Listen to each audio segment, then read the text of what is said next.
Nathan Cole lived like a ghost in a world that no longer wanted him. His apartment, tucked between two towering, gleaming skyscrapers, was a relic, an ancient brick building stubbornly standing against the tide of progress. Neon reflections from the superhighways above leaked through his dusty windows at night, painting the walls in shifting colors he pretended not to see. Everywhere else, life had become a breathless race toward oblivion. Neural links, mind feeds, pleasure streams. People walked the streets like zombies with devices glued to their temples, their faces vacant, their humanity traded for convenience. Cities bloomed upward in impossible architectures, alive with moving advertisements that shouted promises Nathan didn't believe in. He tightened a bolt on the half-assembled wooden chair before him, wiping sweat from his forehead with a rag. In the warm, cluttered room, time had no meaning except for the steady tick of a battered wall clock. He lived by choice in exile from the future. A decision few understood. Fewer respected. The world had decided progress was mandatory. Nathan decided he was free. And he had been. Until tonight. A sharp knock at the door shattered the gentle quiet. Nathan froze, his hand still clutching the wrench. No one came here. Not neighbors, not deliverymen, not friends. He didn't have any left. The knock came again. Softer, almost playful this time. His gut clenched. Moving cautiously, he wiped his hands on his jeans, crossed the room, and pressed his ear to the door. Silence. "Who is it?" he called, voice hoarse from disuse. No answer. Hand tightening around the doorknob, he cracked it open just an inch, peering into the dimly lit hall. What he saw made him stumble back a step. Standing before him was a woman, or close enough to it to fool his mind, if not his instincts. She was beautiful. Stunning in a way that made his chest tighten painfully. Her body was slender but curvy, with a narrow waist and soft, full hips framed in tight white shorts and a cropped tank top. Her skin, or rather, her fur, was a shimmering orange, short and sleek like a panther's. Feline ears twitched atop her head, and a long, lush tail curled lazily behind her. But it was her eyes that held him frozen. Deep, golden, predatory and playful all at once. "Hi!" she chirped, as if visiting an old friend. Before he could react, she stepped forward, pushing the door open wide with surprising strength and gliding into his living room like she owned the place. Nathan slammed the door shut on instinct, heart hammering. "Who the hell are you?" he barked, voice louder than he meant it to be. She twirled slowly in his living room, examining the walls, the messy piles of tools, the battered sofa with a critical but amused eye. "Vintage," she said approvingly. "I like it. Very rustic." "Answer me!" Nathan snapped. She turned to him at last, grinning mischievously, her small fangs just barely peeking out. "I'm your kitten." He blinked. "My what?" "Your kitten," she repeated sweetly, bouncing slightly on her toes. "Government assigned. I cook, I clean, I cuddle, I do other things too." She winked, a lazy flick of her tail brushing the floor. Nathan's mouth moved but no words came out. He stumbled backward toward the landline phone sitting on the kitchen counter, snatching it up and jabbing 911 with his thumb. Before he could hit call, she was beside him, lightning quick, holding up a small, gleaming silver tablet. "Order 76B," she said brightly, tapping the screen. "Mandatory companion integration for citizens refusing Eurolink compliance. You were selected. Congratulations." Nathan stared at the document displayed, a real government seal, real signatures, all the right bureaucratic jargon. His hands shook with anger and fear. "This is insane," he muttered, slamming the phone back onto the counter. "I'm not a pet owner.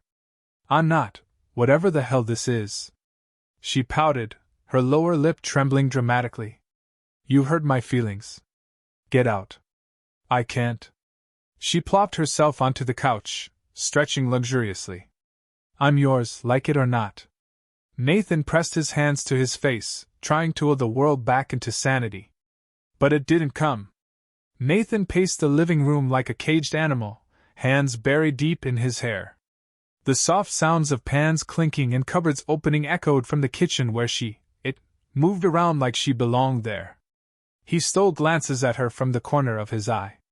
She was humming a light, tuneless melody, swishing her tail lazily back and forth as she pulled out ingredients. Flour, eggs, real butter. He didn't even remember buying half of it. You humans still eat real food, right? She asked without looking up. Or have you gone fully synthetic like the others? Nathan grunted in response, not trusting himself to speak without shouting. She giggled, as if he had told her a joke. This couldn't be happening. He couldn't live like this, like some kept citizen, doted on by a glorified government toy. No. He had to leave. He had to run. Heart pounding, he slipped into his bedroom, careful not to make a sound. From under a loose floorboard, he pulled out a battered leather duffel bag. Emergency cash, a forged passport, some old travel papers, all pre-collapse documents when borders still meant something. He grabbed a crumpled map from a drawer and spread it across the bed. Norway. Remote villages. Off-the-grid sanctuaries still rumored to exist where people lived with wood stoves and fishing boats, not smart walls and feeding drones. He could be there in weeks. Start over. Be free again. He shoved the essentials into the bag, pausing only when he heard the soft pad of bare feet behind him. You're planning to leave, aren't you? She said quietly. Nathan turned slowly. She stood in the doorway, clutching a wooden spoon like a staff, golden eyes wide and wounded. You can't, she said. It's illegal now. Unauthorized travel is classified as desertion. Nathan snorted. Let them try to stop me. She stepped closer, ears flattening slightly. They'll track you. Hunt you. Erase you. He met her gaze squarely. Then I'll die free. Silence stretched between them. For the first time, the teasing sparkle in her eyes dulled, replaced by something raw and scared. Take me with you, she whispered. Nathan flinched, surprised. Why? She hugged herself, looking suddenly small despite her curves, her tail wrapping tightly around one leg. Because. She hesitated, voice cracking. If you leave me here, they'll reassign me. Wipe me. Start over. Nathan felt something twist in his chest. He hadn't asked for her. He didn't want her. But she was as much a prisoner as he was. Maybe worse. The night wore on, heavy and restless. Nathan sat at the kitchen table, nursing a chipped mug of black coffee. Across from him, she perched in one of the rickety chairs, her legs curled up underneath her, idly twirling a spoon between her fingers. Neither spoke for a long time. Finally, Nathan broke the silence. What's your name? She blinked. Name? Yeah, he said gruffly. You have one, don't you? A long pause. Then, almost sheepishly, she murmured. They call me Ember. Fitting, he muttered, eyeing her fiery orange fur. She smiled, a tiny sad thing that barely touched her eyes. Nathan cleared his throat. Ember, huh? So, where are you from? Before all this?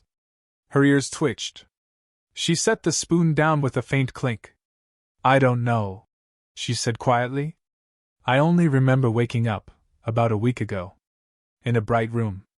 Everything hurt. There were voices. Machines. And then they told me I was ready. Nathan's throat tightened. She looked so fragile suddenly. So young. I get these flashes. Ember continued.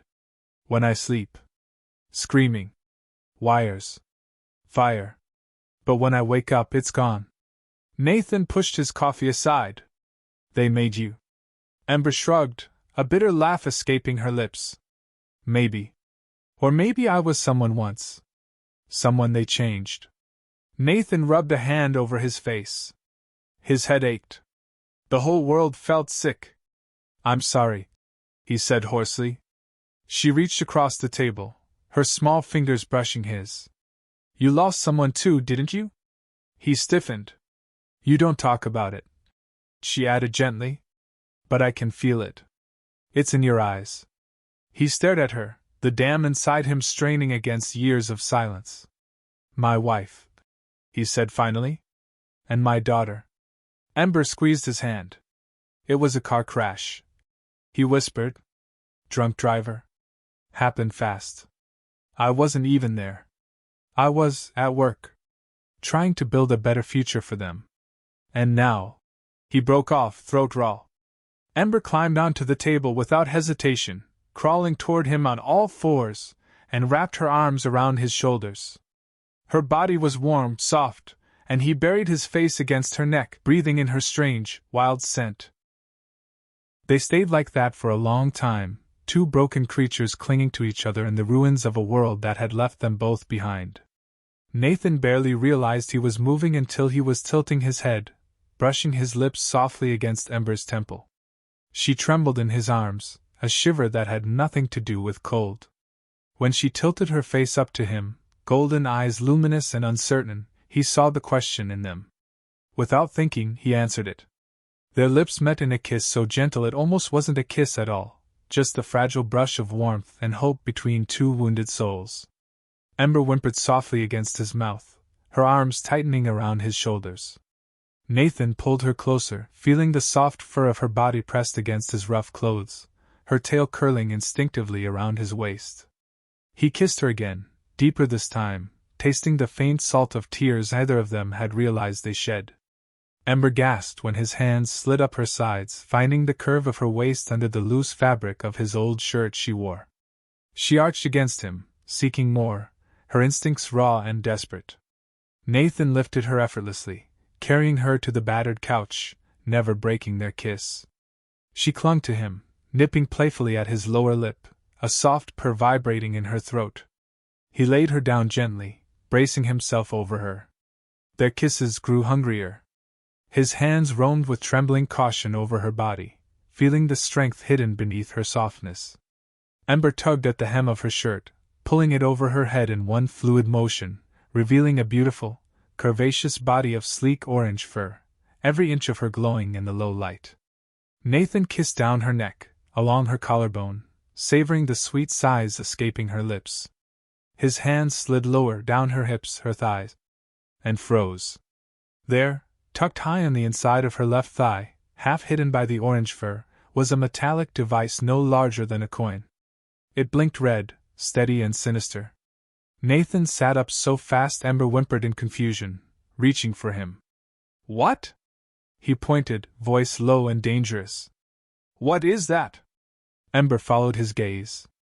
When she saw it, all the color drained from her face. Her hands fumbled at the device, trying to pull it free, but she cried out in pain when it refused to budge. I didn't know, she whispered, voice shaking. I swear. Nathan's heart pounded. His brain was already running wild, piecing the obvious together, a mandatory government pet.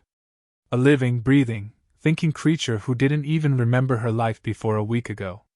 A hidden tracker implanted under her skin. His blood ran cold. They weren't protecting him. They were spying on him. Controlling him. And Ember, whether she wanted to be or not, was the bait. Nathan grabbed a flashlight from his workbench, kneeling down beside Ember. She lay trembling on the couch, clutching the blanket to her chest as he examined the device more carefully. It was embedded deep into her skin, smooth as polished steel. Wires disappeared under the surface, connecting somewhere inside her body. No immediate seams, Nathan muttered, rotating the flashlight for a better angle. Surgical precision. Probably nano installation. Can you get it out? Ember whispered, her ears flattened in fear. Nathan sat back, running a hand over his stubble. Not without specialized tools. And even then, if it's tied into your nervous system, I could die. She finished for him, voice barely audible. He nodded grimly. Ember pulled the blanket tighter around herself, shrinking into the couch. She looked so small suddenly, so heartbreakingly vulnerable. Nathan sat down heavily beside her, scrubbing both hands over his face. We're being watched, he said after a long, heavy pause. Everything you see, hear, say, they're recording it. And if I try to leave... Ember swallowed hard. They'll find me. Or worse. Nathan stared at the blinking light, fury and helplessness warring inside him. He hated the idea of running. But he hated even more the idea of being a puppet on a string. "We have to find out who's behind this," he said, voice low and determined. "And why?" Ember looked at him, her golden eyes wide and shining. "You're not sending me back?" she whispered. Nathan cupped her cheek gently. "You're not the enemy, Ember. You're a prisoner, just like me." Her lower lip trembled. She leaned forward, pressing her forehead to his chest, and he wrapped his arms around her without thinking. The world outside their little sanctuary was insane, poisonous, and closing in fast. But inside this tiny apartment, in the dark hush of midnight, a new alliance had been forged. An alliance that might just change everything. Nathan didn't sleep that night. Neither did Ember. While the city outside hummed and blinked with artificial life, Nathan spread his old laptop, notebooks, and a cluster of scavenged tech components across the kitchen table. Ember sat nearby, wrapped in a blanket, sipping a cup of tea she barely touched. "Okay," Nathan muttered, adjusting the cracked screen. "First things first. Find the signal." He had no neural link, but he had built scanners in the past, devices that could sniff out wireless emissions. He plugged in a handheld analyzer he had rigged together years ago, praying it still worked. The device buzzed to life, a soft green glow illuminating the tiny kitchen. Instantly, the scanner lit up. Multiple signals. But one was different. A narrow band pulse, rhythmic and coded, pulsing from inside the apartment. From Ember. "There it is," Nathan whispered. Ember leaned forward, her tail flicking anxiously. "What does it mean?" Nathan tuned the frequency manually, frowning. "Encrypted signal. Repeating pattern. It's broadcasting your location, and your bio-readings." He turned the screen toward her. Ember's heart rate, body temperature, even emotional spikes were listed in real time. "Someone is monitoring you," Nathan said, anger simmering under his voice. "Who?" Ember asked, voice barely a breath. Nathan stared at the screen, mind racing. "Whoever implemented Order 76B, whoever decided every citizen needed a kitten, whoever is running the pet program." He flipped through the device's header data, metadata that careless engineers often forgot to clean. And there it was, a corporate logo hidden deep in the transmission tags. "Next Tech," Nathan growled. "Of course." Ember's ears flattened. "They own half the city now. And the police?" Nathan nodded grimly. "They're not just selling devices anymore. They're selling people." Ember hugged her knees to her chest. "So what do we do?" Nathan closed the laptop with a soft click. His face hardened. "We get you out of this city," he said. "We find whoever did this to you, and we tear their whole damn system down." For the first time since she arrived, Ember smiled, a small, fierce smile that made Nathan's heart lurch. "And we do it together," she said. Nathan reached across the table and took her hand. Her fingers were warm, trembling slightly, but she squeezed back with surprising strength. For the first time in a long time, Nathan felt something flicker alive in his chest. Hope. The next few days passed in a blur of preparation. Nathan scoured the old industrial districts at the city's edge, dodging patrol drones and sidestepping the constant gaze of the surveillance systems that lined every corner. Ember stayed hidden in the apartment during the day, practicing the simple escape routines Nathan taught her: where to run, how to disappear into the crowds of distracted citizens, how to move without attracting the camera's attention. At night, they sat side by side, poring over maps and blueprints Nathan had managed to steal from a forgotten city archive. "The next tech central hub," Nathan said one evening, tapping a location on a grainy satellite printout. "This is where they store citizen data. Surveillance archives. Neural link command nodes. And pet data?" Ember asked softly. Nathan met her gaze and nodded. "Everything about you. Everything about all of them." He hesitated, then pulled out a small, dangerous-looking device from under the table. A homemade EMP grenade. "If we can get inside, If we can upload a virus to the mainframe, we can fry every tracking chip. Erase every record. Ember's golden eyes widened. But we could die. Nathan shrugged, a grim smile tugging at his lips. We're already dead if we stay. She reached across the table and took his hand again, squeezing tightly. Then let's do it, she whispered. He smiled at her, a real smile this time, and brushed a stray lock of silver-orange hair from her forehead. In that quiet moment, under the flickering light of a dying world, a bond formed that no government program could manufacture. A bond built not on control, but on choice. The night of the mission arrived under a bruised purple sky. Nathan adjusted the battered backpack slung over his shoulder, checking for the third time that the homemade EMP device was still secured inside. Across from him, Ember stood dressed in a simple gray hoodie and jeans Nathan had found in a forgotten thrift shop. The clothes fit her oddly, her curvy, lithe form barely contained, but at least it hid the fiery orange of her fur. You sure you're ready? Nathan asked, voice low. Ember pulled the hood tighter over her head, her golden eyes gleaming beneath the shadow. As ready as I'll ever be. They moved through the city like shadows, ducking through back alleys and maintenance tunnels long since forgotten by the gleaming towers overhead. Ember moved with a strange, natural grace, her bare feet almost silent on the cracked concrete. At one point, they passed a massive plaza where thousands of citizens gathered. The people stood in neat, orderly rows before a towering hologram, the Nextech logo spinning lazily in the sky above them. A man in a sharp suit barked something into a microphone, but Nathan couldn't make out the words.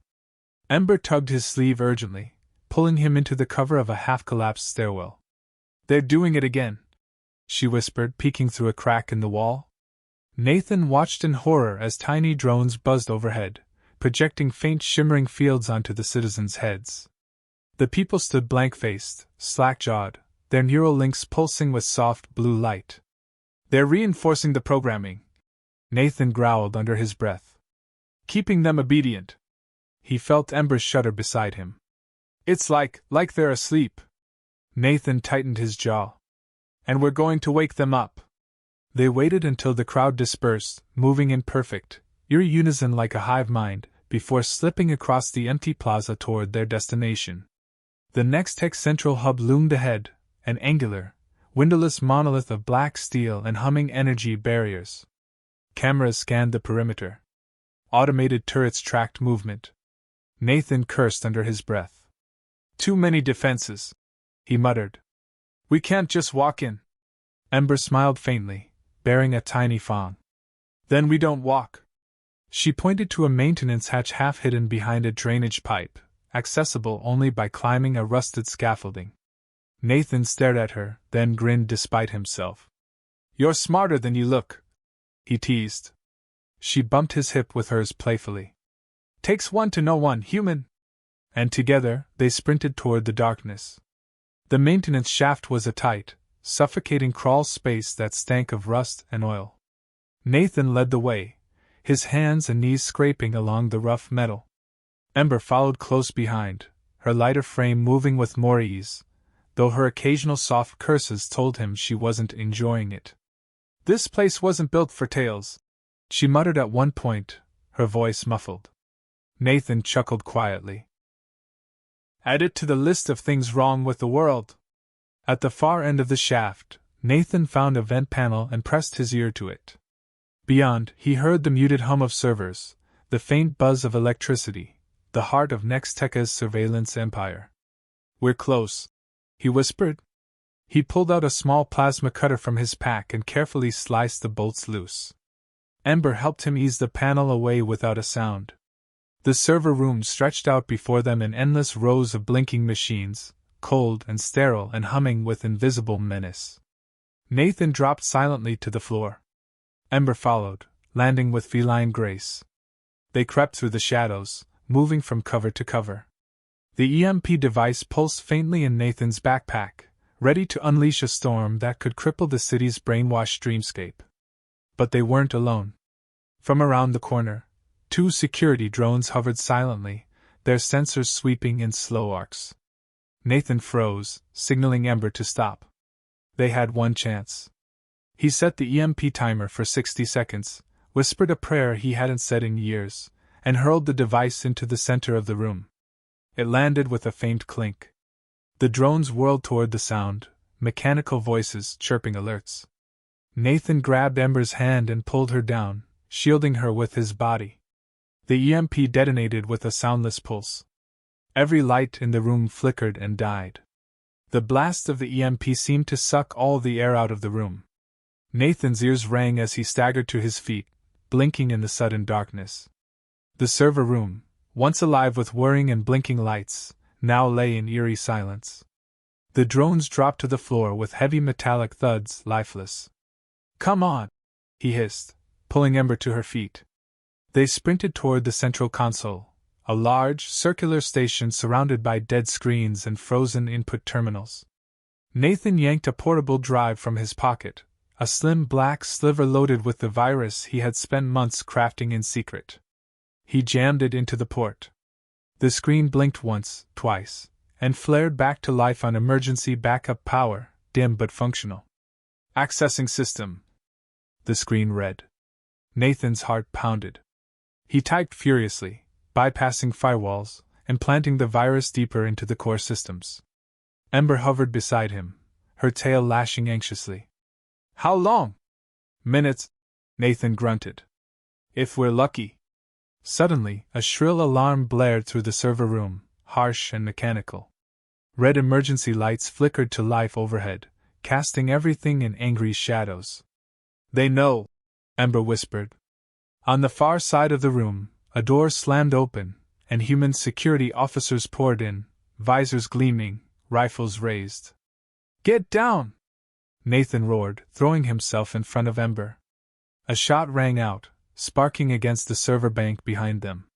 Nathan ducked behind a console, shielding Ember with his body as best he could. "We're trapped," he hissed. "No way out!" "No," Ember said quietly. He turned to look at her, and froze. Her golden eyes were glowing, bright and alien. "Nathan," she said, voice trembling with something ancient and fierce. "I remember." Before he could ask what she meant, Ember rose to her feet. Bullets whizzed past her, but none struck her. They seemed to curve away at the last second, repelled by an unseen force. The air around her shimmered, crackling with raw energy. Nathan watched in stunned awe as Ember raised her hands, and the ground beneath the guards buckled, throwing them backward as if by an invisible blast. They hit the walls hard, weapons clattering from their hands. Silence fell. Ember stood in the center of it, breathing hard, her fur bristling, her body outlined in a faint, pulsing glow. Nathan rose slowly. His throat was dry. "You," he whispered, staring at her. "What are you?" Ember turned to him, her golden eyes still burning. "I'm not just a kitten," she said, her voice trembling with wonder and fear. "I'm something they tried to control." Nathan reached for her, and she collapsed into his arms. The virus uploaded with a soft ping. Access granted. System override in progress. They had done it. But Nathan knew now, the real fight was just beginning. The virus worked faster than Nathan could have hoped. Within hours, word spread across the city like wildfire. Citizens stumbled out of their sleek apartments and offices, their neural links flickering and failing. For the first time in years, they looked around with their own eyes, confused, frightened, angry. The holograms went dark. The advertisements fell silent. The drones, deprived of their data feeds, hovered aimlessly before crashing to the streets below. Nathan and Ember watched it all from the rooftop of a deserted parking garage, wrapped in a blanket against the chill night air. "You did it," Ember whispered, her head resting against his chest. "We did it," Nathan wanted to say, but something darker gnawed at the back of his mind. "This is just the first crack," he said quietly, stroking her hair. "The system's bigger than one city." Ember tilted her face up to him, her golden eyes soft but determined. "Then we crack it again. And again." Nathan smiled faintly, pressing a kiss to her forehead. He tightened his arms around her, feeling her heartbeat thudding against his own. For the first time in years, Nathan felt something like real hope flickering to life inside him, not the manufactured kind, not the artificial dreams sold by corporations. Real, messy, painful hope. Beside him, Ember purred softly, her tail curling around his wrist. They would run. They would fight. They would love. And together, they would tear down the gilded cages of the world, one broken chain at a time. The dawn glimmered on the horizon, pale and hesitant. But it was real. And it was theirs. By the second day after the blackout, the city teetered on the edge of chaos. Without constant surveillance, the people were waking up. Protests sparked in the squares. Fires burned in alleys. The facade of order was crumbling fast, and the government's response was swift and brutal. Mobile enforcer units rumbled down the streets, heavy tanks with Nero reintegration beams mounted on top. They weren't trying to reason with anyone. They were trying to reprogram them. Nathan watched from the window of their cramped rooftop hideout, fists clenched at his sides. He had thought disabling the data would free everyone. Instead, it had only made the system show its true teeth. Ember approached him quietly, wrapping her arms around his waist from behind, her cheek resting against his back. "We need to go," she whispered. "Now. Before they trace us." Nathan covered her hands with his own, squeezing gently. He turned and kissed the top of her head. "Norway," he said. "We stick to the original plan." Ember nodded. "I found an old shipping manifest. A freighter leaves the northern docks tonight. No Neuralink checks. Just physical cargo." Nathan smiled grimly. "Perfect." They packed quickly, only what they could carry: cash, fake papers, a few supplies. Nathan tightened the straps on his battered duffel bag and adjusted the thick coat over Ember's delicate frame to hide her ears and tail. As the sun dipped below the broken skyline, they slipped into the growing crowds moving toward the docks. The air was thick with tension. People shouted, banners waved, and enforcer drones hovered overhead, scanning faces and broadcasting monotone orders. Nathan tightened his grip on Ember's hand as they moved through the throng, weaving through shattered neon signs and overturned market carts. "You okay?" he asked, leaning down so she could hear him over the noise. Ember nodded, her hood casting deep shadows over her golden eyes. "Just stay close."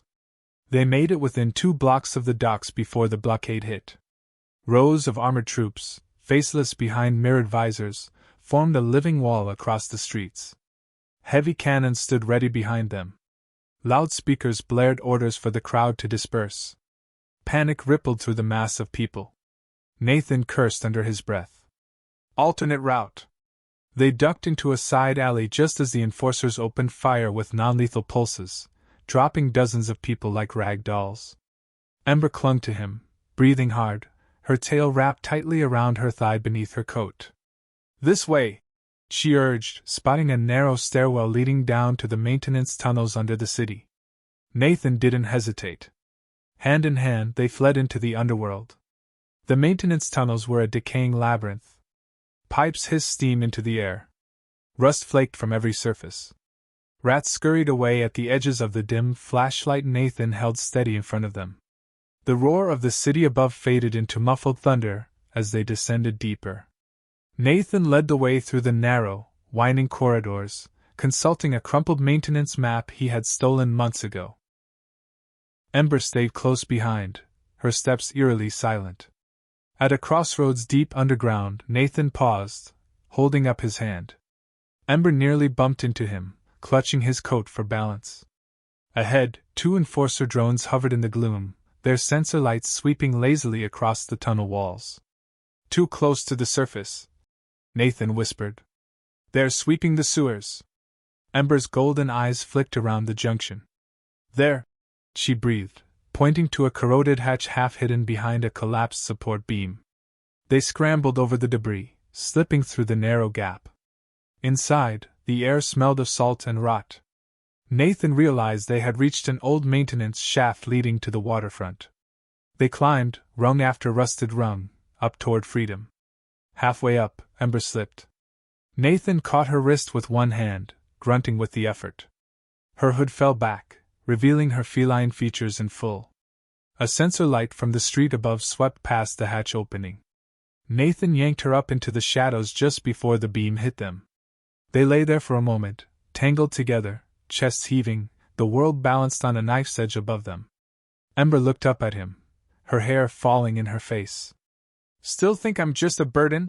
she whispered, a teasing glint in her eye. Nathan laughed softly despite himself, brushing the hair from her cheek.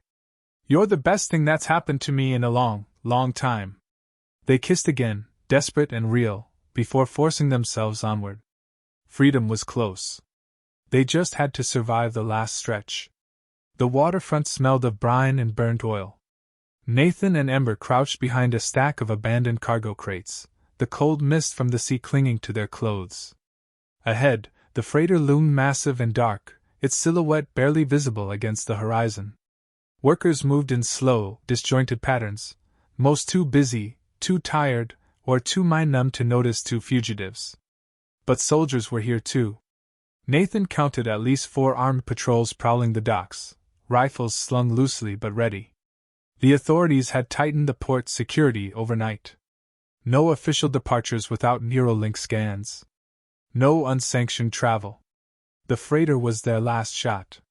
Nathan leaned close to Ember, feeling her shiver slightly in the damp cold. Her golden eyes locked onto his with fierce determination. "Stay behind me," he whispered. "We move on my mark." She nodded, tension vibrating through her small frame. He waited, heart thudding painfully in his chest. A forklift groaned nearby, lifting a massive container with a screech of strained hydraulics. The patrol's attention wavered. "No," Nathan hissed. They sprinted, weaving between crates and machinery, boots slapping silently on the wet concrete. At the freighter's loading ramp, 2 guards stood lazily talking, weapons resting against the railing. Nathan didn't think. He charged. The first guard barely had time to turn before Nathan barreled into him, knocking him sprawling with a grunt. Ember, swift as lightning, darted forward and swept the legs out from the second guard with a feral grace that made Nathan's jaw clench in admiration.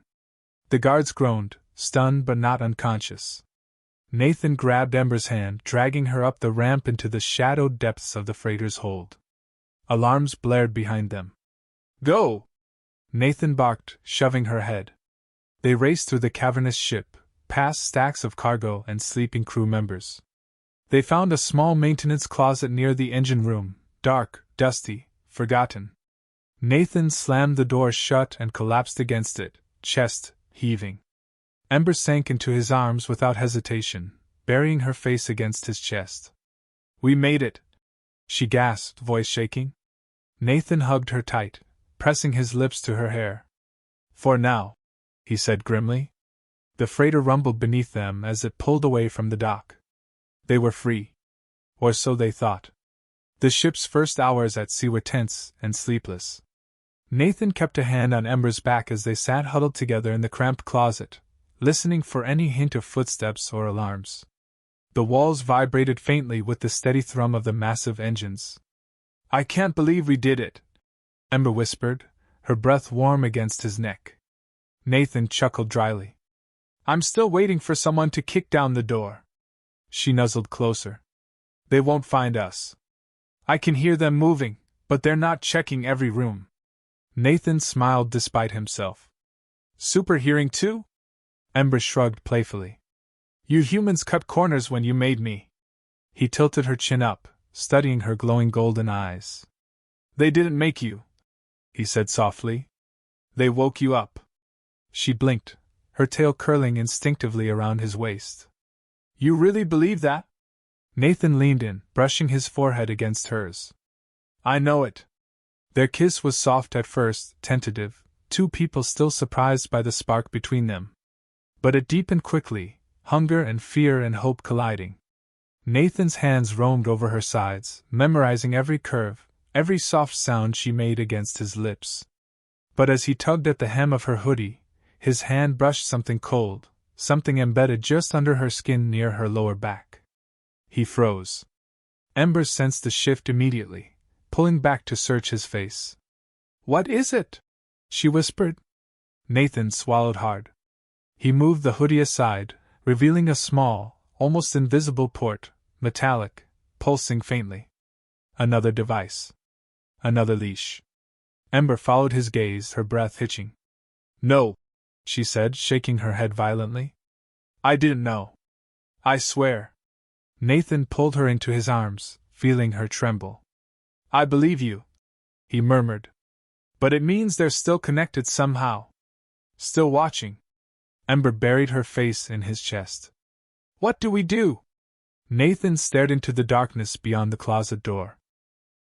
We find a way to cut the cord, he said grimly. And then, he added, a dangerous fire sparking in his voice, we make them pay for what they did to you. The freighter's engines droned through the night as the ship cut across the cold, black sea.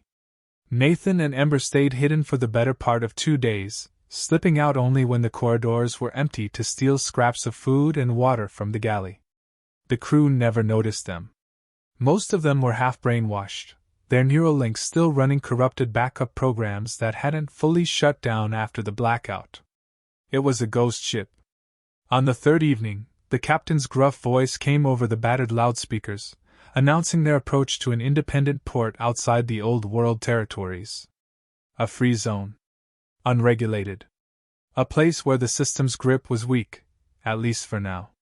Nathan and Ember stood side by side on the cargo deck, staring through a cracked porthole at the lights of the port growing closer. Once we dock, Nathan said, adjusting the strap of his pack, we find a doctor. Someone who works off-grid. We cut that thing out of you. Ember hugged herself, shivering slightly. And if it kills me? Nathan turned and cupped her face gently between his hands. I won't let that happen, he said fiercely. She searched his eyes for a long moment, then nodded, trust written in every trembling breath she took. As the ship bumped against the worn concrete dock, they slipped off under the cover of darkness, blending into the crowds of workers and vagrants that swarmed the waterfront. The port city was nothing like the shining monolith they had fled. It was chaotic. Dirty. Real. People argued in the streets. Children ran laughing between vendor stalls. Musicians played broken guitars for coins. No drones hovered overhead. No mindless advertisements shouted from the walls. It was freedom. Raw and imperfect. Nathan led Ember through winding alleys until they found a place he remembered from his smuggling days, a neon-lit dive bar called the Hollow Tooth. Inside, smoke curled toward the broken fans spinning lazily overhead. The bartender, a woman with cybernetic arms and a scar down her jaw, gave Nathan a long, wary look. You're a long way from home, she said in a gravelly voice. Nathan slid a small wad of cash across the bar. We need a cutter. Discreet. The woman's cybernetic fingers drummed thoughtfully against the wood. Finally, she jerked her thumb toward a dark doorway in the back. Second floor. Knock 3 times. Nathan nodded his thanks and grabbed Ember's hand. Together, they disappeared into the shadows. The room upstairs smelled of disinfectant and cheap liquor. A skinny man with wild hair and nervous eyes ushered them inside, locking the door behind them. You sure you want to do this? He asked, peering at Ember with a mix of fear and fascination. That's high-grade next-tech biotech you got there. Might be laced with tripwires. We don't have a choice, Nathan said. The man shrugged, pulling on a pair of cracked latex gloves. Aight. Your funeral. Ember climbed onto the battered examination table, clutching Nathan's hand tightly. Her tail curled around her thigh in fear. Nathan brushed her hair back gently. I'm right here, he whispered. The cutter worked quickly, his hands surprisingly steady. Ember bit her lip so hard it bled as he sliced carefully into her lower back, exposing the small port embedded in her flesh. Sparks danced as he probed it with thin, wicked-looking tools. Nathan watched, his stomach twisting with every tiny gasp Ember made. Finally, with a hiss of static and a soft pop, the device came free. The cutter dropped it into a lead-lined container and snapped the lid shut. Done, he said, wiping his forehead. You're clean. Ember slumped into Nathan's arms, shaking with exhaustion. He held her tightly, pressing his forehead to hers. "You did it," he whispered. Tears welled in her golden eyes. "We did it," she mouthed silently. They left the clinic through the back alley, the cool night air wrapping around them like a blessing. For the first time since she had knocked on his door, Ember was truly free. But the scars, the ones they could see and the ones they couldn't, would take much longer to heal. Nathan knew one thing for sure. They weren't running anymore. They were fighting. Nathan and Ember holed up in a crumbling hostel near the edge of the port, a place where nobody asked questions and the walls were thick enough to muffle screams if it came to that. They spent 2 days there recovering. Nathan tended to Ember's healing wound, changing the bandages carefully, wincing at the bruises mottling her soft orange fur. Ember, in turn, did her best to hide her pain, her stubborn spirit refusing to let the damage show for long. But at night, when she thought he slept, Nathan heard her sob quietly into the thin mattress. He didn't say anything. He just wrapped an arm around her and held her closer. On the third morning, they gathered everything they had and walked to the marketplace, blending into the endless flow of humanity. Nathan needed information. Answers. And the underground always knew where to find them. A grizzled old man hawking hacked calms gear pointed them to a black market data broker operating out of a hidden speakeasy beneath an abandoned textile factory. The speakeasy smelled of rust and old whiskey. Holographic lanterns flickered weakly in the smoky air. Nathan and Ember found the broker hunched in a booth surrounded by stacks of cracked data tablets and ancient computing relics. He was an ancient thing himself, wiry and weathered, with a cybernetic eye that whirred every time he blinked. "You seek forbidden fruits," the broker rasped when Nathan explained what they needed. "Dangerous ones."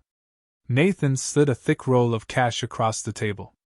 "I'm tired of eating lies." The broker chuckled, a sound like gravel scraping metal.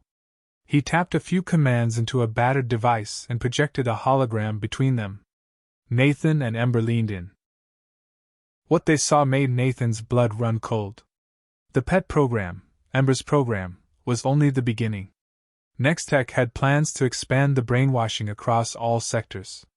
Children raised from birth with implanted obedience circuits. Workers hardwired into endless loops of productivity. Soldiers who would kill without hesitation or remorse. The kittens were just prototypes. The real nightmare was still to come. Ember's hand found Nathan's under the table, squeezing tight.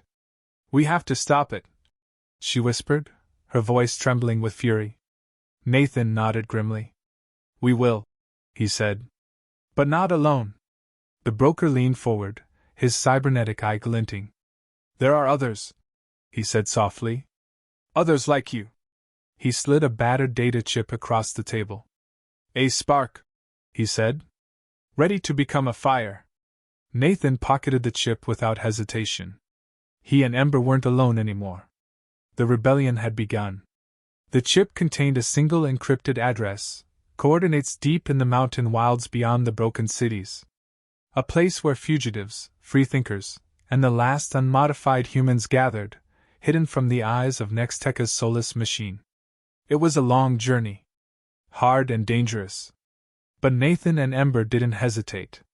They traveled by night, avoiding main roads and cutting through the broken skeletons of forgotten towns. Rain fell in cold, slashing sheets. Food ran low. Nathan's boots tore open along the seams. Ember's wound reopened twice, staining her coat a sickly brown before he could stop the bleeding. But they pressed on. Because the world wasn't going to save itself. One night, after trudging through a ruined highway swallowed by vines and moss, they set up a small fire in the hollow shell of an old gas station. Nathan wrapped Ember in his coat and sat close beside her, staring into the flickering flames. "You're still shivering," he murmured, pulling her closer. She rested her head against his shoulder. "I'm okay. Just tired." Nathan kissed her hair gently. "You're the strongest person I know." She smiled weakly. "That's only because I have you." He pulled back slightly, tilting her chin up so he could look into her eyes. "Ember," he said softly, "when this is over, when we win, I want you with me. Always." Tears welled up in her golden eyes. She leaned in and kissed him, slow and tender, pouring every ounce of trust and love she had into that moment. When they broke apart, the fire crackled and popped, casting dancing shadows around them. "We're gonna make it," she whispered. Nathan smiled, his heart aching with fierce hope. "Together," he said. And in that broken world, beneath the endless, indifferent stars, their love burned brighter than any flame. They reached the Resistance hideout 2 days later. Hidden in the folds of an ancient mountain range, the entrance was nothing more than a crack in the rock, half obscured by thick, gnarled vines. Nathan found it only by following the old map encoded into the data chip, counting every worn stone and forgotten path like sacred steps. The moment they slipped through the narrow passage, everything changed. Warm lights glowed deep underground. The air smelled of earth and wood smoke. Tunnels wound deeper into the heart of the mountain, branching off into bunkers, workshops, living quarters. And everywhere people. Real people. Humans of every age and background, faces hard with determination but eyes bright with life. Some wore patched jackets emblazoned with the image of a broken chain. Others bore scars from old battles, both physical and unseen. At the center of it all stood a tall woman with iron-gray hair pulled back in a warrior's knot. Her clothes were simple, worn leathers and canvas, but she radiated authority with every step. She approached Nathan and Ember as they emerged into the main cavern, a half-dozen armed fighters flanking her at a respectful distance. "You're the ones who burned the hub," the woman said without preamble, studying them with a sharp gaze. Nathan nodded, pulling Ember a little closer to his side. The woman smiled faintly. "Good. We need firebrands." She extended a hand. "Name's Mara. Leader of this ragged circus." Nathan shook it firmly. "Nathan. This is Ember."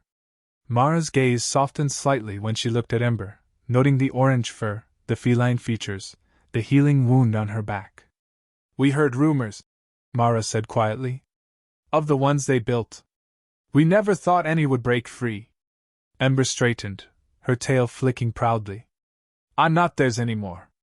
Mara grinned, a flash of admiration in her hard face. "Damn right you're not." She clapped Nathan on the shoulder. "Come on," Mara said. "We've got plans to make. Nexteka's reign is about to end, and you two just became part of the spear aimed at their heart." Nathan glanced down at Ember, who squeezed his hand tightly. Together, they followed Mara deeper into the mountain. The fight for the world was just beginning. The underground base buzzed with activity. Nathan and Ember were quickly folded into the fabric of the Resistance, assigned quarters deep in the tunnels and access to what little tech the rebels had salvaged. Old computers, reprogrammed drones, hand-forged weapons. Hope and desperation woven together. At night, Nathan and Ember would lay together on the narrow cot, bodies tangled for warmth, whispering dreams into each other's ears. "I used to dream of running away when I was trapped in that city," Ember confessed one night, her fingers tracing idle patterns on Nathan's chest. "I just didn't know what I was running to." Nathan kissed the top of her head, breathing in her wild, sweet scent. "You found it now." "You," she whispered. "Us," he corrected gently. During the day, they trained. Nathan sparred with other fighters, sharpening muscles that had dulled in years of isolation. Ember, light and fast, learned to wield knives and move through the shadows like a ghost. Mara called them naturals. But training wasn't enough. They needed a plan. In the center of the war room, Mara unfurled a hand-drawn map of Nexteka's primary data vault, located in the heart of the next city over. It was the central brain now that the original hub had fallen. "This is where they rebuilt their network," Mara said, stabbing the map with a knife. "Destroy it, and we send a message no one can ignore." Nathan leaned in, studying every hallway, every checkpoint. It was suicide. And yet, he knew they would go anyway. Beside him, Ember grinned fiercely, her golden eyes shining. "We'll bring it all down," she said. Nathan smiled grimly. "No matter what it takes." 3 nights later, under a sliver of a dying moon, Nathan, Ember, and a team of 6 resistance fighters set out. The world above the mountain was a wasteland. Cities flickered dimly in the distance, great sickly organs of Nexteca's rotting empire. Between them stretched the old highways, cracked and broken, policed by surveillance drones and patrol squads. The team moved swiftly, avoiding roads, ducking into forests where wild trees had reclaimed the earth.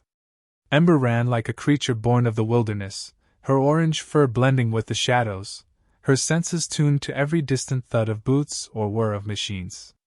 Nathan stayed close to her side, his pulse steady. He trusted no one else. Not even Mara, despite her fierce words and bold plans. Nathan had learned long ago that in desperate times, betrayal was always waiting just out of sight.